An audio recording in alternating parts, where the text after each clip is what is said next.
اور صادق خان الیکشن جیت کر دوبارہ میئر لندن منتخب ہو گئے۔ صادق خان الیکشن جیت کر دوبارہ میئر لندن منتخب ہو گئے۔ صادق خان پہلی مرتبہ 2016 میں میئر لندن منتخب ہوئے تھے۔ 2016 میں انہوں نے کنزرویٹو امیدوار زیک گولڈ سمتھ کو شکست دی تھی۔ میئر بننے سے قبل وہ 2005 سے بطور رکن پارلیمنٹ رہے۔ صادق خان لندن کے علاقے ٹوٹنگ میں پیدا ہوئے۔ یونیورسٹی آف لندن سے قانون کی ڈگری حاصل کی۔ انہوں نے سیاست کا آغاز ونزورتھ کونسل کا کونسلر بن کر کیا۔ بطور میئر لندن صادق خان نے اوپر کی منفرد اسکیم متعارف کروائی۔ اس اسکیم کے تحت 1 گھنٹے تک مسافر جتنی چاہیں بس اور ٹرام تبدیل کر سکتے ہیں۔ صادق خان نے لندن کی فضا کو بہتر کرنے کے لیے ایک متنازع اسکیم بھی متعارف کروائی۔ وہ غزہ میں فلسطینیوں پر مظالم کے خلاف آواز اٹھانے والوں میں بھی شامل ہیں۔ انہوں نے فری اسکول میلز کرائے منجمد کرنے کے وعدے کیے۔ صادق خان نے پولیس افسران کی تعداد بڑھانے اور مزید کونسل گھر بنانے کے وعدے بھی کیے۔ امریکی جامعات میں اسرائیل کے خلاف مظاہرے، اب تک 2300 افراد گرفتار۔ امریکی جامعات میں اسرائیلی جارحیت کے خلاف احتجاج اور مظاہرین کی پکڑ دھکڑ کا سلسلہ جاری۔ امریکہ کی ورجینیا اسٹیٹ یونیورسٹی میں اسرائیلی جارحیت کے خلاف احتجاج کرنے والے متعدد طلباء کو پولیس نے گرفتار کر لیا۔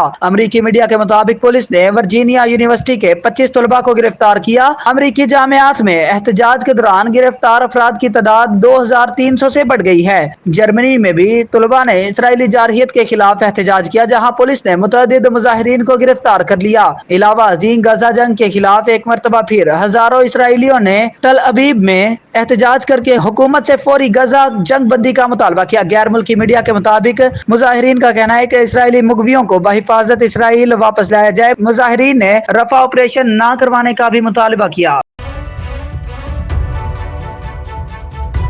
سعودی وفد آج پاکستان پہنچے گا، بڑی سرمایہ کاری کا امکان۔ پاکستان میں سرمایہ کاری کے لیے سعودی عرب کا وفد آج اسلام آباد پہنچے گا۔ یاد رہے کہ 3 روزہ پاک سعودیہ کانفرنس سرمایہ کاری کل سے اسلام آباد میں شروع ہوگی، جس کے لیے سعودی عرب کا وفد پاکستان پہنچے گا۔ ذرائع کے مطابق وفد سعودی فرمانروا محمد بن سلمان کی خصوصی ہدایات پر پاکستان کا دورہ کر رہا ہے۔ 40 سے 50 کاروباری افراد پر مشتمل سعودی وفد پاکستان میں 2 روز قیام کرے گا۔ وفد میں شامل اہم شخصیات پاکستان میں تجارت اور سرمایہ کاری کے نئے مواقع کا جائزہ لیں گی۔ دونوں ملکوں کے مابین تجارتی تعلقات کے فروغ کے لیے مختلف شعبوں میں تجارتی وفود کا تبادلہ ہوگا۔ سعودی تجارتی وفد میں مختلف شعبوں سے تعلق رکھنے والی 30 کمپنیوں کے نمائندے شامل ہیں۔ وفد کا تعلق ٹیکنالوجی، توانائی، ہوابازی، تعمیرات، مائننگ اور ہیومن ریسورسز سے ہے۔ اس موقع پر PIA اور بھاشا ڈیم، IT، توانائی، خوراک، کیمیکل، گوشت، کان کنی کے متعلق معاہدے طے ہوں گے، جبکہ زراعت، صنعت، تجارت کے مشترکہ منصوبوں میں سرمایہ کاری کے معاہدے بھی طے پائیں گے۔ حکومتی ذرائع کا کہنا ہے کہ اس دورے کے دوران سعودی عرب کی پاکستان میں $10 ارب تک سرمایہ کاری کے معاہدوں اور MOUs پر دستخط ہونے کا امکان ہے۔ سعودی وفد پاکستان میں سرمایہ کاری کے متوقع مواقعوں پر مذاکرات کرے گا۔ وفد واپس جا کر سعودی فرمانروا محمد بن سلمان کو دورے اور سرمایہ کاری سے متعلق بریفنگ دے گا۔ وزیر اعظم شہباز شریف نے سعودی وفد کے دورہ پاکستان کے انتظامات کے لیے 16 رکنی اسٹیئرنگ کمیٹی تشکیل دے رکھی ہے۔